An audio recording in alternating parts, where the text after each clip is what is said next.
ಸಾಮಾನ್ಯವಾಗಿ ಉದ್ದಿನ ಬೇಳೆಯನ್ನ ಉಪಯೋಗಿಸಿಕೊಂಡು ತೆಂಗೊಳಲನ್ನ ಮಾಡ್ತೀವಿ. ನಾನಿಲ್ಲಿ ಅದರ ಜೊತೆಗೆ ಬೇರೆ ಬೇಳೆಗಳನ್ನ ಬಳಸಿಕೊಂಡು ರುಚಿಕರವಾದ ತೆಂಗೊಳಲನ್ನ ಮಾಡೋಣ. ಇದು ತುಂಬಾನೇ ಗರಿಗರಿಯಾಗಿ ಬರುತ್ತೆ. ಹಾಗೆಯೇ ಕಡಲೆಬೇಳೆಯನ್ನ ಉಪಯೋಗಿಸಿರುವುದರಿಂದ ಬಣ್ಣ ಕೂಡ ಕೆಂಪಗೆ ಬರುತ್ತೆ. ನಮಸ್ತೆ, ನಾನು ನಿಮ್ಮ ರಶ್ಮಿ. ಐತಾಳ ಸ್ನಳ ಪಾಕಕ್ಕೆ ನಿಮಗೆಲ್ಲರಿಗೂ ಸ್ವಾಗತ. ಕುಕ್ಕರ್ನಲ್ಲಿ 1/4 ಕಪ್ ಹೆಸರುಬೇಳೆ, 1/4 ಕಪ್ ಉದ್ದಿನಬೇಳೆ, 1/4 ಕಪ್ ಕಡಲೆಬೇಳೆ ಇವೆಲ್ಲವನ್ನ ತೊಳೆದು 2 ಕಪ್ ನೀರನ್ನ ಸೇರಿಸಿ 1 ಗಂಟೆ ನೆನೆಸಿಡಿ.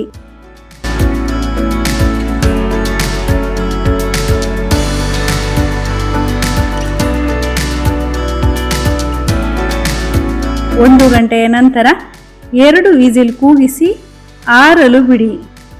ಪೂರ್ತಿ ಆರಿದ ನಂತರ ನುಣ್ಣಗೆ ರುಬ್ಬಿಕೊಳ್ಳಿ. ಒಂದು ಪಾತ್ರೆಗೆ 4 ಕಪ್ ಅಕ್ಕಿ ಹಿಟ್ಟು, 1 ಟೇಬಲ್ ಸ್ಪೂನ್ ಕರಿ ಎಳ್ಳು, 1 ಟೇಬಲ್ ಸ್ಪೂನ್ ಜೀರಿಗೆ, ಅರ್ಧ ಟೀ ಸ್ಪೂನ್ ಇಂಗು, 1/2 ಟೀ ಸ್ಪೂನ್ ಉಪ್ಪು ಇವೆಲ್ಲವನ್ನ ಮಿಕ್ಸ್ ಮಾಡಿ. ಇದಕ್ಕೆ 3 ಟೇಬಲ್ ಸ್ಪೂನ್ ಬೆಣ್ಣೆ ಹಾಕಿ ತಿಕ್ಕಿ ಕಲಸಿಕೊಳ್ಳಿ. ಬೆಣ್ಣೆ ಹಿಟ್ಟಿನೊಂದಿಗೆ ಚೆನ್ನಾಗಿ ಬೆರೆಯಬೇಕು. ನಂತರ ರುಬ್ಬಿದ ಬೇಳೆಯನ್ನ ಸೇರಿಸಿ ಕಲಸಿಕೊಳ್ಳಿ.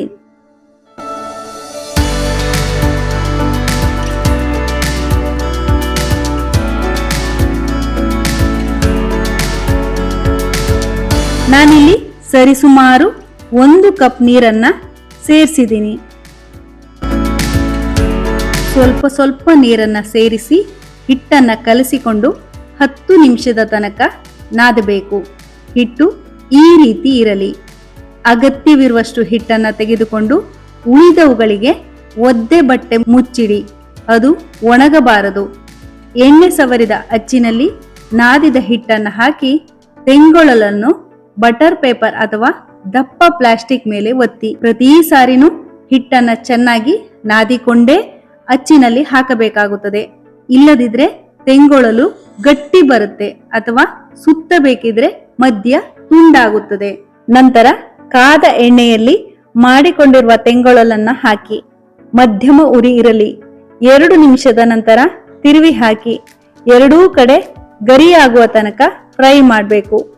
ನಾವಿಲ್ಲಿ ಕಡಲೆಬೇಳೆ ಹಾಕಿರುವುದರಿಂದ ತೆಂಗೊಳಲು ಕೆಂಪಗೆ ಬರುತ್ತೆ. ಎಣ್ಣೆಯ ಗುಳ್ಳೆಗಳು ಪೂರ್ತಿಯಾಗಿ ಕಡಿಮೆಯಾಗುತ್ತಾ ಬರುತ್ತೆ. ಆಗ ಎಣ್ಣೆಯಿಂದ ತೆಗೆಯಿರಿ.